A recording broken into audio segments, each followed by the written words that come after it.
नमस्कार। सामाजिक ज्ञान कक्षा 10 अपना जो लेसन है ये दूसरा आज ही समाप्ति की ओर है। प्रश्नोत्तर शेष है, उनको अपन अगले लेसन में कराएंगे। आज के इस लेसन में अपने दो बिंदु हैं। पहला है महात्मा गांधी राष्ट्रीय ग्रामीण रोजगार गारंटी अधिनियम। इसको शॉर्ट में अपन मनरेगा भी कह सकते हैं। मनरेगा क्या नाम है इसका? मनरेगा। पूरा नाम है महात्मा गांधी राष्ट्रीय ग्रामीण रोजगार गारंटी अधिनियम। और ये अधिनियम कब लागू हुआ था? 2005 में। अर्थात इसको काम का अधिकार भी कहा गया है। अब इसमें क्या क्या होता है, बोर्ड में इसके ऊपर टिप्पणी आती है। तो देखो, कोई 625 जिलों में, भारत के कोई 625 जिलों में काम का अधिकार लागू करने के लिए ये 2005 में ये एक अधिनियम बनाया गया। इसके अंतर्गत ग्रामीण क्षेत्रों में ऐसे लोग जो कार्य करने में सक्षम हैं, जिनको काम की आवश्यकता है, ग्रामीण क्षेत्रों में ऐसे बेरोजगार लोगों को 100 दिन के रोजगार की गारंटी की योजना है। यदि सरकार इन लोगों को 100 दिन का रोजगार नहीं देती है तो उनको बेरोजगारी भत्ता और सरकार के द्वारा दिया जाएगा। इस मनरेगा के अंतर्गत ऐसे कार्यों को प्राथमिकता दी जाती है जो भूमि के उत्पादन में भविष्य में और सहायक हो।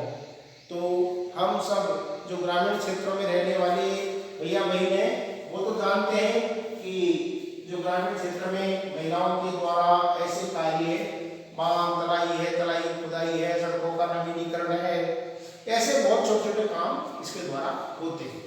दूसरा जो बिंदु है वो है अपना संगठित व असंगठित क्षेत्रक में अंतर, यानी सार्वजनिक क्षेत्रक या निजी क्षेत्रक, ये भी अपन इसको कह सकते हैं। अब पुस्तक में पैराग्राफ के रूप में इसका आंसर दिया गया है, लेकिन मैंने इसको और एक मॉडल के माध्यम से आपको प्रस्तुत किया है, एक सारणी के माध्यम से आपको समझाने का प्रयास किया है। जल्दी आपके समझ में आएगा। तो संगठित क्षेत्र है और ये असंगठित क्षेत्र है। अब इसमें अंतर का आधार लिया है। कोई चीज में अंतर करें तो किस आधार पर आप अंतर कर रहे हो, ऐसे अब मैंने आधार के कुछ बिंदु लिए हैं। तो आधार का जो बिंदु है, सबसे पहला बिंदु है अपना पंजीकरण, अर्थात रजिस्ट्रेशन, पंजीकृत। पहला बिंदु लिया है मैंने क्या? सरकार के द्वारा पंजीकृत। तो संगठित क्षेत्र है जो सार्वजनिक क्षेत्र का है, उसके अंतर्गत सरकार के द्वारा, यानी इस क्षेत्र में जो भी कार्य करते हैं उन सबका सरकार के द्वारा पंजीकरण किया जाता है। असंगठित क्षेत्र में ऐसे काम करने वाले लोगों का सरकार के द्वारा पंजीकरण नहीं किया जाता। तो ये सरल हो गया आपके लिए। इस टेबल के माध्यम से, सारणी के माध्यम से एक ही बिंदु याद करना पड़ेगा और इसमें हाँ ना में करके अपन इसका उत्तर पूरा कर सकते हैं। दूसरा है रोजगार सुरक्षा। देखिए, संगठित क्षेत्र के अंतर्गत रोजगार की सुरक्षा होती है। कैसे? ऐसा नहीं कि 1-2 महीने काम कराया फिर उसको हटा दिया, फिर बेरोजगार हो गया, कुछ दिनों के लिए रोजगार मिल गया, ऐसा नहीं है। दूसरा कि काम की एक निश्चित अवधि होती है, उसके बाद में और वो काम से वो काम करे तो ठीक है।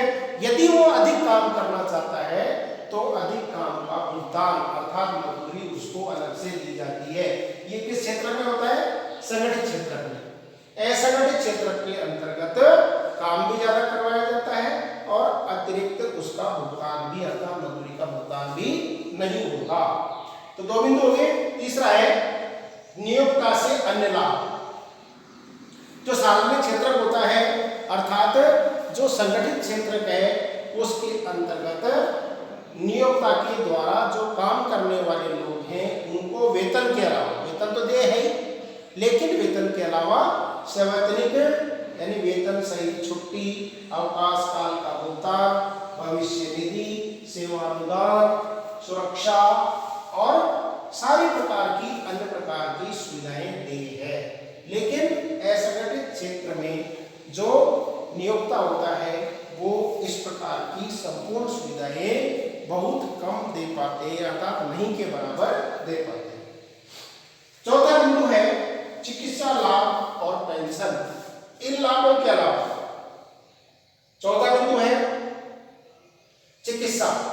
देखो काम करते करते व्यक्ति बीमार भी हो सकता है, असंगठित क्षेत्र के अंतर्गत उस पर ध्यान नहीं दिया जाता है, वह अपने और घर से ही सारा खर्चा उठाता है इनका। लेकिन संगठित क्षेत्र के अंतर्गत अपने चिकित्सकीय आवश्यकताओं की पूर्ति के लिए और उसको चिकित्सा सुविधा दी जाती है और रिटायरमेंट होने के बाद, सेवानिवृत्ति के बाद उसको पेंशन का लाभ भी मिलता है।